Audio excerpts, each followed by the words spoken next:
नमो श्रीयतिराजाय विवेकानन्दसूरये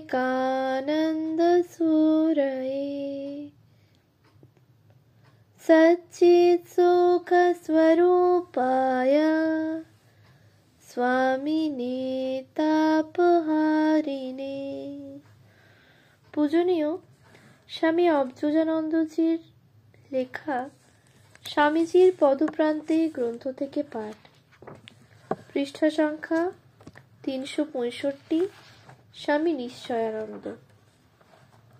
নিশ্চয়ানন্দের বিশ্বাস, ভক্তি, বিচার, দৃষ্টি ও ভাব নিকটবর্তী সকলের কাছে সত্যই প্রেরণাপ্রদ ছিল।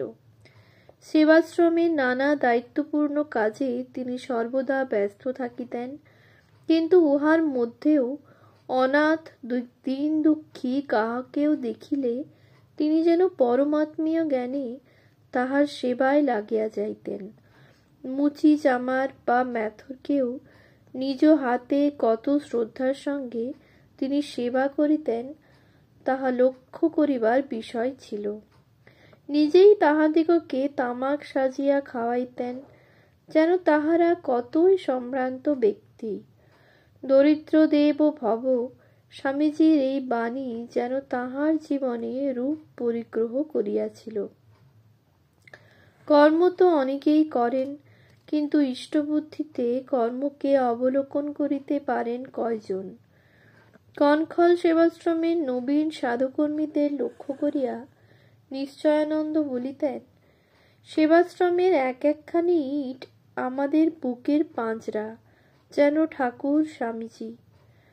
ঠাকুর স্বামীজি এখানে ওতপ্রোত হয়ে আছেন, তাই তোমরা কিছু নষ্ট করলে বা অবহেলা দেখালে আমাদের বুকে বড় লাগে।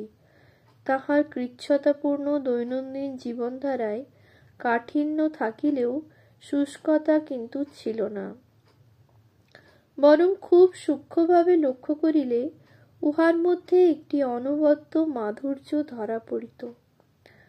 অবশ্য রাত্রে শয়নের প্রয়োজন তাহার খুবই সামান্য ছিল। বেশিরভাগ সময় জপ ধ্যানাদিতেই কাটাইতেন। খাটিয়াতে আবার সহস্র ছারপোকার আশ্রয় ছিল, কিন্তু আশ্রিত বৎসল নিশ্চয়ানন্দ উহার একটিকেও কখনো নিরাশ্রয় করেন নাই। রাত্রে মশারি কোনো কালেই ব্যবহার করিতেন না। সারা রাত্রি অসংখ্য মশাকে রক্তদান করিয়া সেবা করিতেন।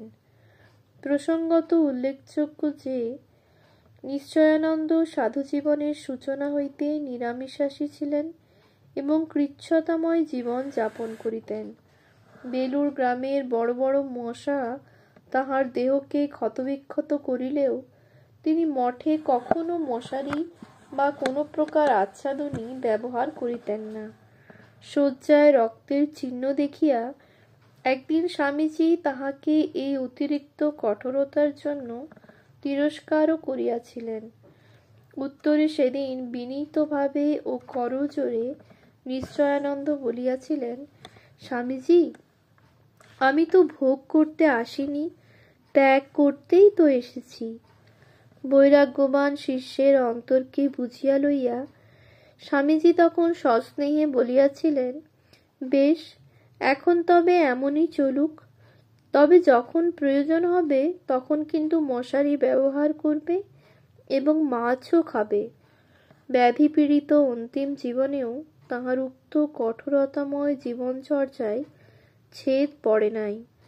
চিকিৎসকরা অনুরোধ উপরোধ করাতেও কোনো ফল হয় নাই। অবশেষে গুরুভ্রাতা কল্যাণানন্দ স্বামীজির নির্দেশ স্মরণ করাইয়া দেওয়াতে তিনি কিছু নরম হইয়াছিলেন এবং মহাপ্রয়াণের মাত্র কয়েকদিন পূর্ব হইতে মাছ খাইতে ও মশারি ব্যবহার করিতে শুরু করেন। এইটুকু শিথিলতাও নিজের জন্য নহে, স্বামীজির আদেশ পালন রূপ সাধনার জন্য। প্রতিদিন প্রত্যুষে শয্যাত্যাগকালে তিনি একটি গামছা দিয়া মুখ ঢাকিয়া তিনি বাহিরে আসিতেন।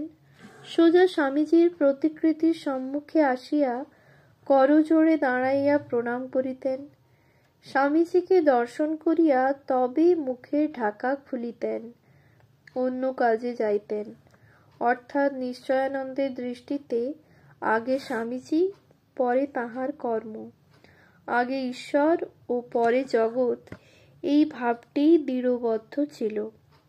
নিশ্চয়ানন্দের বয়সের হিসাবে কল্যাণানন্দ অপেক্ষা কিছু বড়ই ছিলেন, কিন্তু তিনি কল্যাণানন্দকেই জ্যেষ্ঠ ভ্রাতার সম্মান দিতেন। এই উভয় ভ্রাতার পরস্পরের সম্পর্ক কত যে মধুর ছিল, তাহা ওইকালে যাহারা দেখিয়াছেন তাহারাই উপলব্ধি করিয়াছেন। কল্যাণানন্দ এবং নিশ্চয়ানন্দকে বড় স্বামী ও ছোট স্বামী বলিয়া তখন হরিদ্বার ঋষিকেশ অঞ্চলের সকলেই জানিতেন।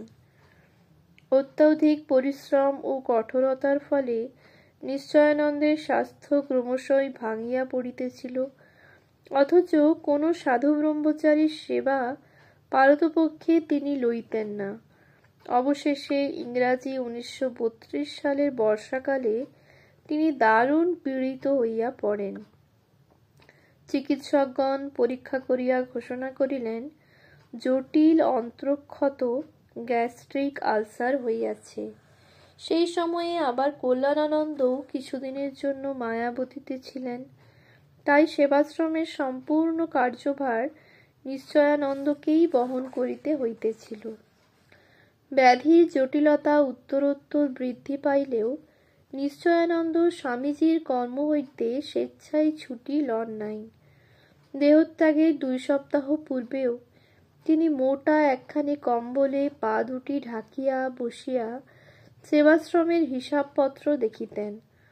অসুস্থ শরীরেও বিশ্রাম লইতেছেন না কেহ এরূপ মনোযোগ করিলে সহাস্যে তিনি উত্তর দিতেন, এই তো ঠাকুরের সেবা, স্বামীজির কাজ। আমাদের এখনো তো সব কর্ম ক্ষয় হয়নি। মাটি কাদা অবস্থায় থাকলে সবটুকু ওঠে না, কিন্তু শুকিয়ে গেলে সব আপনি খসে যাবে। হিসাবপত্রাদি সংরক্ষণ প্রসঙ্গে একটি ক্ষুদ্র ঘটনা এখানে স্মরণযোগ্য। আশ্রমের তহবিলে একদিন একটি আধলা বা আধ পয়সা উদ্বৃত্ত পাওয়া যায়। তহবিল রক্ষক সাধুকর্মীটিকে নিশ্চয়ানন্দ এই আধলার হিসাবটিও প্রতি মাসে নিয়মিত জিজ্ঞাসা করিতেন। স্বামী নিশ্চয়ানন্দের জীবনে সন্ন্যাসোচিত গুণাবলীর বিকাশ এমন সুস্পষ্ট প্রকাশিত ছিল যে কনখল সেবাশ্রমে তাহাকে সহকারী তরুণ সাধুগণও স্বাভাবিক কারণেই তাহাতে আকৃষ্ট না হইয়া পারিতেন না। উত্তর জীবনে ওই সকল সাধু স্মৃতিতে তাই নিশ্চয়ানন্দকে এক বিশেষ শ্রদ্ধান্বিত আসনে আমরা দেখিয়া থাকি। জনৈক প্রবীণ সাধু স্মৃতিচারণা এইরূপ, ছোট স্বামীজি অর্থাৎ নিশ্চয়ানন্দজি নিজে যেমন ছিলেন সরল স্পষ্টবাদী, আমাদেরও অমনি স্পষ্টবাদিতা তিনি পছন্দ করতেন। অনেকে আছেন বিশেষ যাদের ক্ষমতা ও প্রতিষ্ঠা আছে, তারা নিজেরা খুব স্পষ্ট কথা বলতে পারেন, অন্যদের বেশ চটপট শুনিয়ে দেন, কিন্তু অপর কারো সামান্য স্পষ্টোক্তিকেও সহ্য করতে পারেন এমন কজনকে দেখা যায়। একবার কি একটা ব্যাপারে তিনি আমার ওপর চটে গিয়া খুব বকেছিলেন। অন্য কেউ আমার সম্বন্ধে তাঁর কাছে কিছু রিপোর্ট করেছিল। আমি মুখ বুজে বেশ খানিকক্ষণ সব হজম করলাম। তার সব বকা শেষ হলে আমি অভিমান ভরে ধীরে ধীরে বললাম, আপনি আমাকে এমনভাবে বকলেন, কিন্তু মহারাজ আমি এ ব্যাপারে মোটেই দোষী নই। আমার এই স্পষ্ট কথায় তিনিও বললেন, তাহলে ঘটনাটি বাস্তবিক কি তা তুমিই বলো। আমি তখন খুলে বলে দিলাম সব ব্যাপার। তিনিও তক্ষুনি আমাকে বললেন, বেশ, সব বুঝলাম। আমি তোমাকে যা বলার বলেছি, তুমিও সব বললে। তোমাকে আমি জানলাম, আমাকেও তুমি জানলে। ব্যাস, তাহলে আর এখন এসব মনে রাখার কি প্রয়োজন? মনে রাখতে হবে কেন? মনে রাখতে হবে একমাত্র ভগবানকে, স্বামীজিকে। অসুস্থ অবস্থাতে নিশ্চয়ানন্দের নানা অলৌকিক দর্শন ও অনুভূতি নিকটবর্তী সাধুসেবকদের বিস্মিত করিয়া তুলিত। একবার তিনি সেবাশ্রমের সাধু ব্রহ্মচারীদের সকলকে ডাকিয়া বলিলেন, আমার চারিদিকে আজ ভালো করে ধূপধুনো দাও, আর বাইরে ওই বড় বাড়ির যক্ষা বিভাগের সামনের জমিতে চেয়ার সাজিয়ে রাখো, সেখানেও ধূপধুনো দিও। সেবাশ্রমে আজ আমার গুরুদেব আসবেন, আমি তাকে দর্শন করতে যাব। অকস্মাৎ এই প্রকার উক্তিতে সকলেই বড় বিচলিত হইয়া পড়িলেন। ভাবিলেন, শরীরত্যাগেরই সূচনা হয়তো ইহা। অজানা আশঙ্কায় সাধু সেবকরা সকলেই তাহার ঘরে আসিয়া সমবেত হইলেন। নিশ্চয়ানন্দ সমাগত সকল সাধুকে করজোড়ে নমস্কার করিলেন। কিছুক্ষণ পরে আবার বলিলেন, আমায় নিয়ে চলো, নিয়ে চলো, এইবার বাইরে যেখানে চেয়ার রেখেছ সেখানে নিয়ে চলো। স্বামীজি এসে সেখানে বসেছেন আমার জন্য। অগত্যা সেবকগণ তাহাকে ধরিয়া ধরিয়া সেখানে লইয়া গেলেন। চেয়ারের কাছে গিয়াই তিনি দণ্ডবৎ ভূমিতে প্রণত হইলেন। কিছুক্ষণ ওইভাবে থাকিবার পর উঠিয়া বসিয়া ধ্যানস্থ হইয়া পড়িলেন। অনেক সময় এইভাবে কাটিবার পর চোখ মেলিয়া বলিলেন, স্বামীজি চলে গেছেন, আমি এবার ঘরে যাব। সেবকরা পুনরায় তাহাকে ঘরে ফিরাইয়া আনাইলেন। ইহা 1934-এর কোন সময়ের ঘটনা। ওই বৎসরের অক্টোবরে শরীরের অবস্থা গুরুতর হইয়া উঠিল। অথচ স্বাধীনচেতা স্বাবলম্বী সন্ন্যাসী বাহ্যে প্রস্রাব করিতে নিজেই উঠিতেন। কারো সাহায্য না লইয়া দেওয়াল ধরিয়া টলিতে টলিতে শৌচাগারে যাইতেন। এইরূপ অবস্থায়ও একদিন রাত্রি 2টা-2:30টার সময় ধর্মর করিয়া শয্যা ছাড়িয়া উঠিয়া একখানি কম্বল হাতে লইয়া আমতলার দিকে ছুটিতে থাকেন। গভীর রাত্রিতে ধর্মর শব্দে সেবকরাও জাগিয়া উঠিয়া তাহাকে অনুসরণ করিতে থাকেন, অথচ কেহই তাহাকে ধরিতে বা বাধা দিতে সাহস পাইতেছেন না। সহসা চেয়ার নিয়ে আয়, চেয়ার নিয়ে আয়, স্বামীজি এসেছেন। সাধুদের মধ্যে অনেকেই এই আওয়াজ পাইয়া বাহির হইয়া পড়িয়াছেন। জনৈক সেবক একখানি চেয়ার লইয়া অন্ধকারের মধ্যে তাহার পিছনে পিছনে দৌড়তে থাকিলেন। হাতের কম্বলখানি দ্রুত আমগাছের তলায় বিছাইয়া দিয়া উহার উপর নিজের পরিধানের বহির্বাসটি পাতিয়া নিশ্চয়ানন্দ সাষ্টাঙ্গ প্রণাম করিতে মাটিতে লুটাইয়া পড়িয়াছেন। মুখে শুধু শোনা গিয়াছিল, একটু দাঁড়ান, প্রণাম করি।